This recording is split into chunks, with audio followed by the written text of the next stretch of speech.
welcome to another episode of Ctrl Alt Speak, the podcast from Bespoke Computing. I think I can safely say the only IT company podcast in the county, which is nice. And today I'm joined by Roger Wilson, who is a local chair for Vistage. Hi, Roger. Hi, good to be here. Good. I guess it's a bit weird because we've been talking for the last couple of hours already. How's it going? How are things with you? Fine. Nothing's really changed the last couple of hours. Right, that's good to hear. That's good to hear. So, some people will know about Vistage. Not everybody will. I don't think I hadn't heard about Vistage until we first met at that Chamber of Commerce breakfast 2 years ago. For the audience, what's it about? Yeah, it's really interesting because it is a kind of a secret somehow. I'm not quite sure why. I think when people get to know about it, they actually want to keep it to themselves so they don't talk too much about it. But Vistage is that like Fight Club? Like Fight Club. The first rule of Fight Club is not to talk about Fight Club. Is that right? Okay, I've never heard of that. And the second rule of Fight Club is not to talk about Fight Club. Well, it's obviously the same for Vistage. Vistage is pretty straightforward. It's where a bunch of people get together to help themselves, and we all know the power of the group, people supporting each other, and so MD CEOs get together on a regular basis and meet and help themselves, and I make that happen in the sense only of bringing these people together, and it's fun. I mean, actually, it is. Yeah. What a great way to get paid a bit, but actually have fun at the same time. So I love it. It's great. Yeah. No, I think it is good fun, and as a member of one of the groups that you run, I think the thing for me has been the variety of the people that are around the table. Yep. And that common denominator, we're all in business, but there's just a completely different walk of life that all of us have had. Absolutely. And different characters. I mean, they're from different businesses and different types of people, but it's what makes it kind of fun in a way, because people can lob in with kind of whole different insights and ideas that you think, oh, where did that come from? But we've got a real mix. And our latest one directly out of education, running a school. Yeah. So that's interesting, different to business. But on the other hand, you can see how there's a connection there, and it's interesting to see what he says. Yeah, well, I guess a lot of people don't appreciate that schools are businesses too, and obviously we both have connections with two of the local colleges from a governance, from a corporation point of view. Yeah. And actually, so we get that appreciation. Yeah. But these schools, colleges, they are businesses. They have got costs. They have got to make money. Yep. Just because their money might come from the States in some instances, they're still a business. They are a business, absolutely. Which is why, the title is principal stroke CEO, because they are CEO of that business, for example. Yeah. But I mean, what's really interesting is that everybody around the table, even though they're doing really different things, and like the headmaster that's at the school, they're all leaders, and it's leading that's the combination, the overriding factor, because you all have the same issues. It's going to be about people, it is about finance, it is about marketing, all those things apply wherever you do. Time, people and money. Yeah, always time, people and money. Mm. So obviously we're recording this, what are we, halfway through second lockdown? Yeah. How's that working out for you? It's strange because on the one hand, it seems a softer lockdown. Yeah. Because the first one, everything stopped, but now the schools are running and it seems really busy out on the roads. Yeah. And so you think, well, softer lockdown, this shouldn't be as bad. And some days I get up and I feel, this isn't as bad at all. Actually, things feel fairly normal. Yeah. However, I'm really starting to hear people say, I don't know, this one's a bit harder, because I think it's the second one, and the kind of, did we have a novelty period when it all was in lockdown? Now we've had it for a whole number of months. Now it's getting a bit more the norm, and it's getting a bit kind of tiring in that regard. But interesting. I think we have to learn to live with it and actually kind of make positives out of it. And you do stuff. So I absolutely get out in the fresh air every weekend, and I'm doing the Shropshire Way, climbing all over those hills. And now it was great in summer, and now I get wet. But I think that's what you've got to make a positive part of it. And I do believe as you say, middle of November, we're heading for Christmas, and I think everybody will have a good Christmas one way or another, because you're going to make sure you do have a good Christmas. I think that probably picking that keyword out is mindset, and whether we're talking about lockdown or whether we're talking about business or whether we're talking about life in general, it is mindset. It is what you make of it. Keeping positive. Absolutely. And some people are having a really tough time, and their mindset's going to be in a different place to somebody else. And there's plenty of memes on LinkedIn at the moment about how we're all on different boats, but we're all going through the same storm. And absolutely. Yeah. And you learn to live with the ups and downs. I find that more myself, in that I can have a day where I'm feeling a bit more dejected, but then on the other hand, the following day I'm feeling, hey, there's a few positives out of this, I'm really good. And you survive and thrive off those kind of positive days. And there's some really good stuff going on out there. It's just that sometimes you have to look a little bit for it. Yep. No, absolutely. But the pubs might open in December, so that's going to be good. I really hope the pubs so. might open. Well, let's hope they do. Yeah, I know. So, obviously, what we've talked about around Vistage and the groups is the fact that we've got groups of people, and we people won't know that we come together once a month, and we haven't been able to do that in the pub or even properly around the boardroom setting because of lockdown. How's that affect? How do you think that's impacted the effectiveness? Do you think we've got more or less? I know I had video fatigue week one. Yeah, I think it's life's all about swings and roundabouts. I guess at the end of the day, there's definitely a downside that you're not all together in the room, and I know that that's the case because when we had lockdown from March through till July. When we said, look, we can go back and actually meet physically, and I asked the question to people, do you want to do that? Every hand went up. Absolutely, you want to get in the room. So August, September, October, we were back in the room. So people like to be in the room. Having said all of that, we're all time poor. We like to get stuff done. There's a huge amount to get done even now, perhaps even more so in COVID. So the idea that you don't have to jump in your car and actually drive somewhere, I miss the Audible. I'm not actually keeping up with my Audible credits at the moment because I'm just not buying them because I'm not sitting in the car going through hours and hours. But, so we don't have to travel and we save the planet to a certain extent. And a bit of that will carry over, I'm sure, in the future. But in general, people are, the human part of interaction and being in the same room and seeing the body language and having the chats in the breaks and all those kind of things. We're kind of missing that, so I'll be glad when we can get back. Yeah, well, it's in our world, it's conference season at the moment, and I think Kaspersky had their conference either last week or this.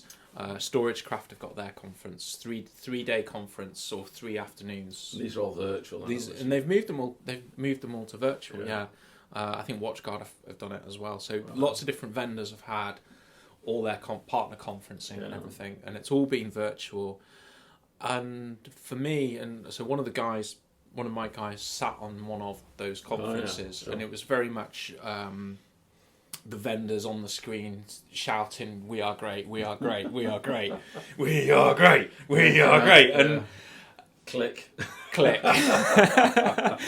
And I mean, I've gone to vendor conferences for as long as I can remember, and you do get value from that interaction with the vendor, from the talking and all the rest of it, but the real value is the networking with your peers. Absolutely. And I've learned more with a glass of wine or a pint of beer in my hand talking to another IT business owner at a conference than from a whole... Absolutely, couldn't agree more. And you know what happens if you're, I don't know, the ones that are NEC, and sometimes you have to get bused to the car park and all that kind of nonsense.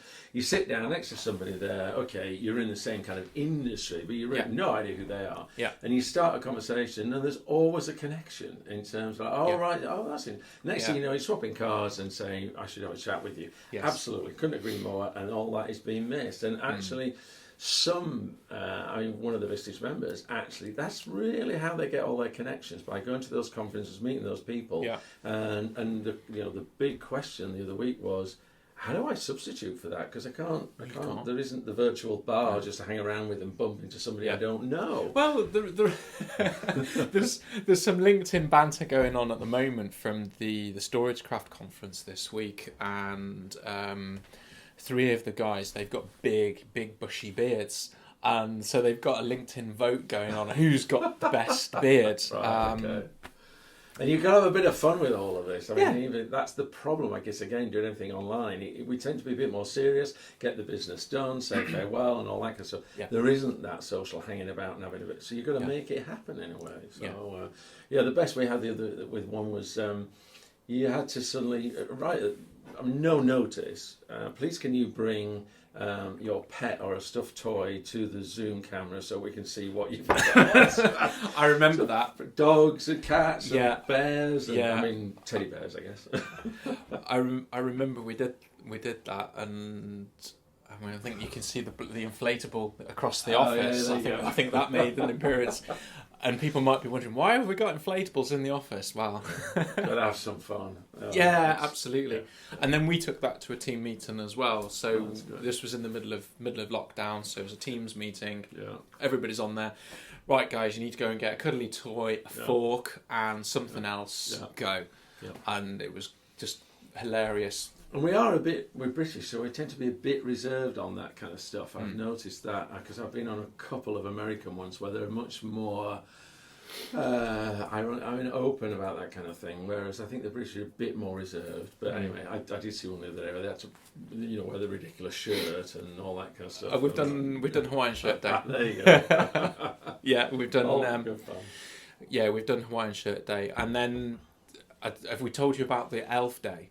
Oh, yeah. What, is this you? You were chief elf? So I'm going to be boss elf, dressed up as an elf. I'm not sure when this recording's going out in relation to when we're doing this, but it's raising money for Alzheimer's. Excellent. And what we've said is that somebody, me, has got to dress up as an elf, and every £50 raised over 100, they're going to get me to do stupid tasks. And it was worse than that because they're going to invite the people that donate the money to suggest the challenges and the tasks that I have to do. Oh my goodness! You know what? Let's self-info. Oh gosh. Okay. So to everybody listening, you need to put your hand in your pocket to make me look like a Muppet. Great. Absolutely. Thanks, There's some good videos after that. Thanks, yeah, it's marketing gold, isn't it? Good. Well, at least I can't make you, run naked down the street because you've got to be dressed as an elf. So that's one thing that you've avoided. That's a positive, isn't it? That's a positive, Roger. Nobody needs to see me naked. No. I don't know how we got onto that. No, exactly. Okay. Going back to... I don't know. Should we talk about mindset, perhaps? So we touched on mindset. Obviously, that was around COVID. Yeah. But actually, let's talk about mindset of a business owner. Yeah. So you obviously see businesses from all walks of life across your groups. Sure. What in terms of mindset of a business owner, what does good look like? I think I'm really impressed with all the business leaders I've met recently because it was a big shock when we went into this kind of whole lockdown. And they talked about things like, okay, we've got to survive through this. And initially there were big issues about cash. There were all kinds of issues. The market had gone away. I've got to close my outlets, whatever it may be. And I think I've seen an amazing amount of resilience that people have said, okay, what can I control out of this? What can I do? And coming out the other side of it, we've got some really, really great results. People who've said, okay, part of my market's gone away, I have to find another market or do something different, change my product, change my service. I need to make sure I cushion myself with cash, and people have done that to the point, which I had a conversation this morning with somebody, I've got this cash because I got the loans and all those kind of things, they're nice, I'm safe, I'm okay with, but actually, now could I take that and actually invest and do something with it because I see market opportunities, I've got my business in good shape. So I think, answering your question, there's some great resilience and most people in good shape. You have to feel sorry for those who are in industries where it's been tougher, but whether it's hospitality or events and all those things, but even surrounding within events, Yeah. You know, the business came a quarter of the size, but they said, okay, I've completely repositioned it. I've gone and found new markets. I can do a whole lot of online stuff. This is really new and exciting. I've brought my people with me, and I'm rebuilding my business again. Now, I didn't necessarily want to do that, but at the end of the day, it was a positive approach that said, I can make this work, and it is working. Yeah, so. And I think the super positive to take from that is they've innovated, pivoted. Yeah. I'm not sure how much I like that term. But they've changed how they're doing business to survive today. Yeah. And if we fast forward however many weeks, months, years, when we haven't got to work in the way that we're working, and they can go back to their old ways, and I hope to God that they don't go back completely to their old ways. So they do what they're doing now and the old stuff. Yeah. They're going to be so much better for it. Absolutely. They're going to have bigger businesses. You made a really great point, because there's some people who have, you know, they took some people out of their business, which obviously is sad to have to do that kind of thing, but they actually realise they really can reshape the business and actually run it now with less people. Now, although, okay, some people kind of lost a job along the way, it is about businesses being efficient and strong for the future, and they found a way to do that, and that's been really good. A lot of, you know, those phrases that count time and time again, it would have taken me 2 years to do this otherwise, but I've had to been forced to do it in 30 days or 60 days. And how great is that? And the real great point about that is that opportunity was always there, that latent opportunity to actually say, right, you know, we could reshape our business, we could do it a different way, which would be give customers better value or save cost or whatever it may be. Yeah. That was an opportunity, and it was COVID, ironically, that made it happen. Yeah. And I think what we almost remember as we go forward, there are always those opportunities all the time. We just need to be brave enough to lift our head enough out of all the day-to-day stuff to say, is there anything I can do that's different with the market, the organisation, my people, the costs of the business? And there is. You can actually do that. And just lots and lots of examples of people saying my business is different now and it's in better shape. And I think if a business owner can proactively do that without an outside influence, then they're going to have a much stronger business. Absolutely. And that goes into the planning, the strategy, taking that step back to look at it, the peer groups, things like Vistage to say, guys, can I do something differently here? Absolutely. And that's what we say, the kind of naff phrase, but it's, you know, I work on my business rather than in it. Yeah. And the minute you step away, you see it slightly differently, and then you really can begin to see some opportunities. Whereas normally you've got your head down in the you're you're face down in the mud and the mud and the blood and whatever that saying is. Okay. Full of cliches. I don't see too much blood on the floor here, so it's not that bad. No, we haven't killed anybody today. We haven't killed anybody today. Do you think that anybody can be a business leader? Broadly, yes. I don't necessarily say absolutely everybody. I'm sure there's some people on the extremes, but I guess the point being that everybody can learn to lead. You might have some element of natural talent, but at the end of there's a whole set of kind of processes and skills and those things that make you a good leader. I think one of the core things you might need is really to be able to work with people, because if you're a leader, that by definition you're leading something. You're leading a business, but a business is made up of people, and people are the most important asset. Yeah. So as long as you've got, you know, it helps if you've got emotional intelligence is the thing that I would say to work with the people and bring out the best of them. That's a head start. However, leaders can be trained, there's no question about it. You aren't born a leader and then that's it, or you're not a leader. You definitely can be developed as a leader. No. Yeah, I know. I would agree with the emotional intelligence. I know I've been on a journey over however many years to be softer, kinda. Well, yeah. I still get called black and white now, but sometimes, okay. Yeah, but I mean, the very thing you just said. I mean, the whole thing with the elf and the charity and all that kind of stuff absolutely smacks of a company that's got some great culture, that you can be in the muck with everybody else in that kind of stuff, doing this kind of stuff. The fact that they want to do it and they'll get behind it, and I know you've done a ton of stuff like that. Yeah. So that's the thing that leads businesses is culture, and if the person at the helm actually can really get that culture right with people, then that's the head start. And it takes work. You obviously know the journey we've been on this year with culture, with the team, with developing them. Yeah. But it's hard work being brave as well, because you do those things like you've done. You've gone out there and asked them, you're doing the employee survey and ask how things are, and that's a brave thing to ask that. But you look at the results. You look at the results of that Q12, and you look at the journey from when we did that in January, and our percentile in January for employee engagement. I think we might even have been single digits. Right. It was poor. Right. But you then look at the June run. Bearing in mind we had lockdown in that as well, and you look at. I mean, you obviously saw the work that went into the culture, the employee piece. Yeah. And we were in the top 8% of the world. There you go. Fantastic. What an improvement. And the next survey goes out next week. I'm hoping that's only going one way. It gets harder. It really gets harder once you've really raised the bar. I mean, that's the way it is. But there is continual improvement because, and especially this year, so many things around you have changed, and then it is about how you've reacted to that, and they're going to respond in the way that you've done that. Yeah.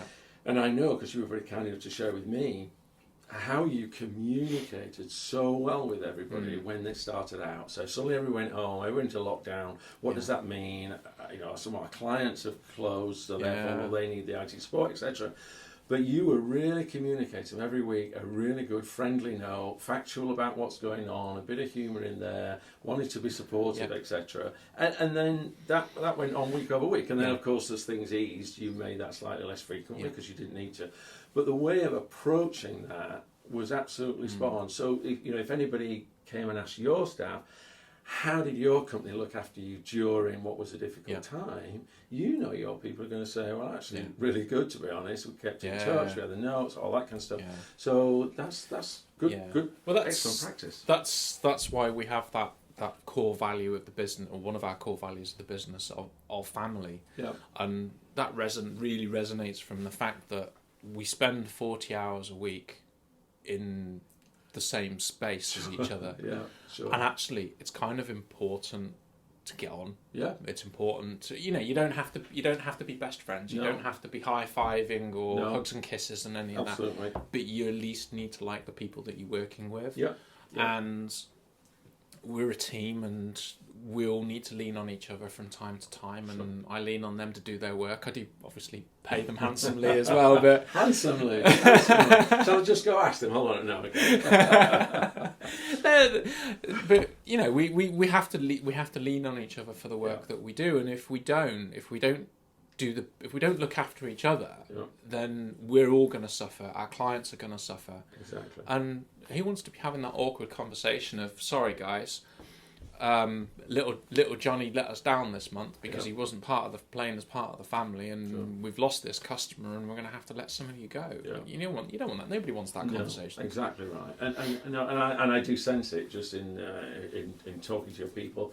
That is, and it's about kind of trust and supporting each other, and they're doing that, which is fantastic. So well done to you for making that happen. Thank you. So obviously next year we don't know what it's going to bring. Well, if you believe everything in the press, then January is a write-off. But we don't know what we don't know. No. What do you think 2021 priorities are going to look like? I guess for you and for the businesses that you have. In Vistage. The start point is always really what's going to happen with the market, and I want to be upbeat about that, because I genuinely believe. I mean, the media will talk about recession, but generally we know through the economists that there's a lot of money in the pipeline, and therefore from that perspective I think market's going to be strong. We know things like construction is really booming, but I think consumer spend will be there. So I think once you've got a strong market, admittedly not everybody, and there'll be some sectors that won't do as good as others, but there are some. It's going to be a strong economy, and therefore that's great, because we can ride on the back of that. People will still develop, grow, spend, invest. And therefore business is there to be done. So it probably goes back to the mindset bit. Be positive about that, and go and ensure that you can pull what you need to do. And if the market is changing a bit because consumers want something different, or business wants something different, or technology is driving something different, you're right at the forefront of that, then sure, make sure you adapt according to that. Yeah. But be positive about going and getting the business, because I think the market's going to. It's just it'll be good. Lining your ducks up, and the conversations we've had today before we started recording about opportunity and things to do new stuff, and that's not. We didn't need lockdown to be doing that new stuff. It's stuff we want to do. Sure. And whether we're in lockdown or not, it's irrelevant. Sure. And as long as everybody's identifying those opportunities and where they can grow and listen to the customer, because actually my point about the markets are changing a little bit. Their needs might be different now. I mean, you'll know it. I mean, people working from home rather than offices and all those kind of things. So what is it the customer needs? What problem are you trying to solve? I'm a great fan of the Keenan book. That's all about gap selling.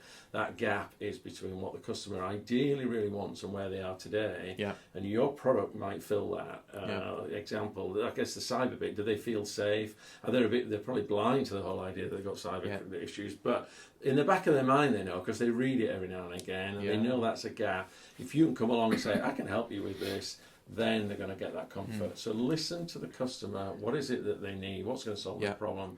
And then it gets easier to sell. Yeah. So product. Chris's blatant plug for this podcast episode is, if you want cyber essentials for your business, come and have a talk, and we'll start with that gap analysis and where you are now and where you need to go. There you go. I led you into that one. That was great. Then, thanks, Roger. Blatant plug done. Tick. Beth will be happy. Beth will come back for my commission check next. Okay. Yeah, you can have a percentage of take up. Right, there you go. Okay. Results driven, Roger. Absolutely, everything's got to be results driven. Absolutely. Do you think businesses measure their results enough? I genuinely don't believe people know their numbers enough. It's just one of those really important things that this should be so embedded in you. And I know sometimes it can be a lot of numbers, and that's what puts people off. But at the end of the day...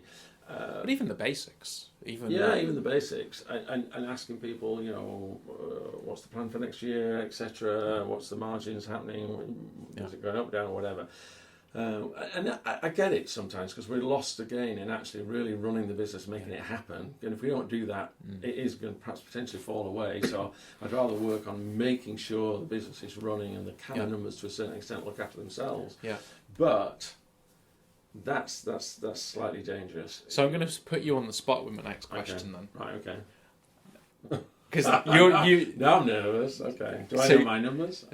No, I wasn't going to ask you that. We can if you want. £200. Wait. No, I wasn't going to ask about your numbers. So going back to that awful cliche of working on your business, not in your business. How much time do you work on yours? I don't work on it as much as I should. I'm just as guilty as everybody else. I think I'm pretty good at the priorities, and I know I can easily get deflected, and having taken on voluntary work and those kind of things. But I am pretty sharp on knowing what is it I'm really trying to get to, and therefore what it is should I be spending more time on, because that's going to generate what I need it to. And I know how much I get pulled in different directions, and we all get those distractions. But I'm pretty disciplined then at saying, no, I've got to do that. And for me, what that means is, if I realise during the week I haven't spent as many hours on doing the thing I need to do, which actually is really just generating, make sure the Vistage business is strong and pulling leads and all those kind of things, I get up at 6 o'clock in the morning and I do something between 6 and 9. I spend 3 hours doing what I need to do. 6 o'clock in the morning. Yeah, I have to. Well, that's because, that's me working, if you like, to a certain extent on my business. I mean, if I've done the thinking basically that says that's not getting done enough and I need to do that, I know that's my priority. Yeah, but that goes back to never underestimating the power of thinking time and actually taking that time to reflect. And when we were talking earlier, and I was saying about the journaling thing, one of the things that I've also started doing recently is a bit of reflection at the end of my working day, and just actually today, have I done everything that I needed to do? Has it been a good day? Has it been a bad day? How have I felt? Yeah. I think that's really, really important, because again, it's all about distraction and getting sucked into other things. Everybody probably knows the one about the big rocks and the little rocks, if you like that analogy or not. But if you don't get to do the core stuff and you fill it with all that other stuff, you'll never get to do some of the core things. Yeah. So you have to put that to one side. There's a book called Deep Work, which is all about that, which is about how you really prioritise on the core stuff and find time for yourself, and you avoid the distraction. I mean, although it's a book about deep work and focusing really a long period of time to do the really important stuff where you can get deep and achieve an awful lot. Yeah. More of the book is actually about how you stop the distractions than actually that time spent doing the core stuff. That's why I have a door on the office. Right, sure. Yeah, that's... But our phones and all that kind of just that whole... And I fall foul of it. How many times I think where I've got to go to LinkedIn to do something, and then I open up LinkedIn and there's a really interesting article at the top, and then I scroll down a bit and then I read that, and then there's somebody, and work goes out and all that. And I've done that for about 10 minutes, and then I come off LinkedIn and thought, what was I doing? I was going on LinkedIn to do something else. And then losing over 10 minutes. Oh my gosh, I know better than this. So I fall into that trap all the time. Do you turn notifications off on your phone to stop distractions? No, I don't actually. I don't know, but not everything's notified, so you have that option, don't you? So I don't get a huge amount of notifications. But I sometimes I do on the WhatsApp thing, because now that's been exponential growth in WhatsApp groups. Yeah. So I'm like in loads of WhatsApp groups. So that's one where I sometimes turn that off, because that just starts pinging too much. Well, I just use the mute function quite liberally on that now. Sure. Yeah, I can see that makes sense. Yeah. But I'm not. I think I'm fairly disciplined in terms of saying I'm not a slave to it in that kind of sense. Although when I get those statistics now on the screen that says your screen time and how many times you picked it up and what things you were actually on, it is pretty scary. And that's one device. That's just your phone. Yeah, and, we're surrounded. We've got my phone, my iPad, my laptop. Thankfully, I'll never have an Apple Watch. But no, I don't. There are people that literally have 3-4 bits of kit. Yeah. And it's too much. Yeah, it is. It is too much. And I can't remember how was it, an hour to get back from a distraction or some. I can't remember the exact number. Yeah, that's exactly the point about you can't do deep work. You can't really get into something really serious if you get those kind of distractions, because you have that kind of effect afterwards of you've lost your concentration. So. But you probably make a good point. I probably need to do more of that actually. So, okay, I'll put that on my list. Mindful of time here, then, Roger. One of the question we asked in season 1 of all of the podcast guests was, what was the one piece of technology you couldn't live without? And we flipped that around for season 2. Mm-hmm. So if you're familiar with the concept of Room 101, sure. What's the one bit of technology that if you could put it in Room 101, you would? What's the bit of technology that I would put in Room 101?